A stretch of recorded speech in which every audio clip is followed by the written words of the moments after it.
Christus sungak mi chuchu yu tenaute tuni tupai su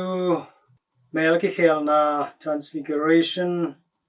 mel ki khel na ni hi himun santa ka bang mu the hiam chile tupai su ina anung zui pi te lak panina thum tel khenia tina tabo mol tunga ka towin tomun santa ka mel ki khel hi tupai su ina nung zui somlani ani na sung panina Peter James le John te tuam tel hiatina tabo mol tunga vaka to pi hi nung zui thum te pen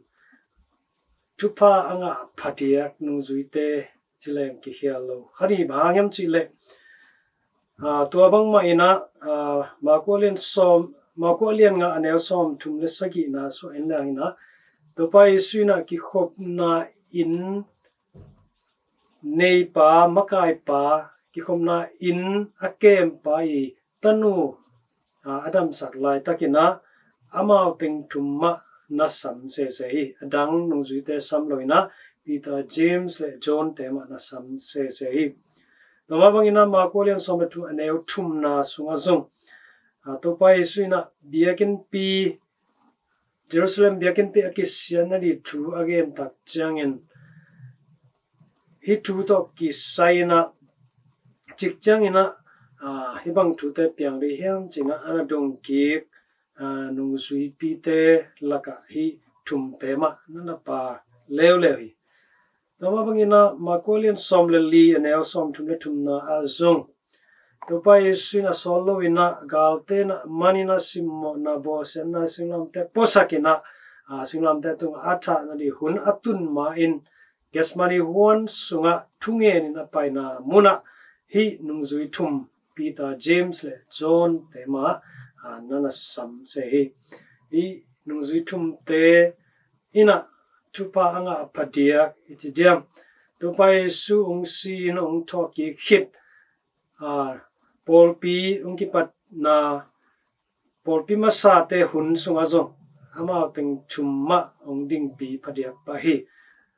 pita hi le polpi lutang pi hi na to polpi vai hem pong homin pakit pa na ahu dina James pakit pa na John zong mai pil na sem na te to lai te ongelina thapiang na Christian te tonga lai kha te na tu te kimotei Vele utena te tuni topai sumel akihel na ina bang ite bang lakiam chitak chaina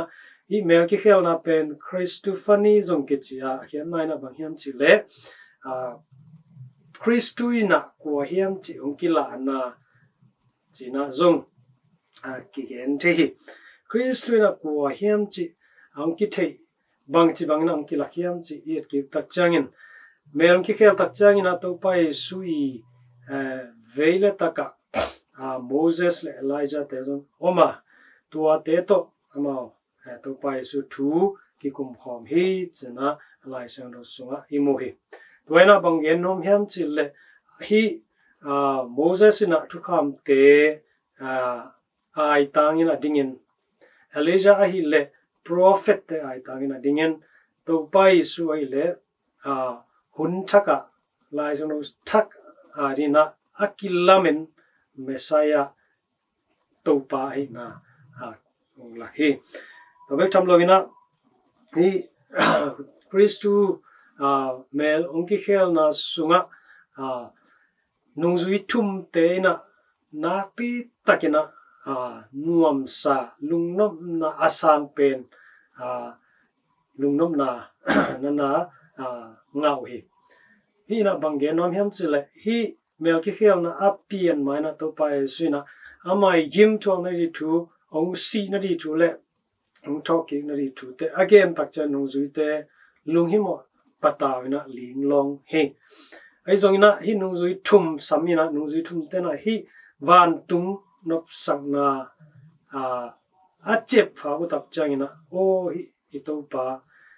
amai mission ina leitung hilowina hi van tung nop sang na eite ang lo sang na man a hi ta mo chena amai lung ki na hem pe pen hi hangina chalang na ong suakina amaute na hi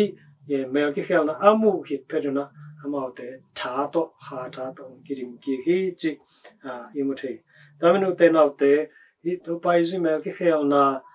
ina transfiguration pen tuni 8 Christian nunta na Catholic te nunta na sungazong nesim naisimina itua khahi topa 8 kianga amel ongki khel hi amel ongki khel na pen koi chi ban ki mu the hiam chi le khomule lenga zu sempi paina piana tawa abyak piak na in about tak changin ongki khel ina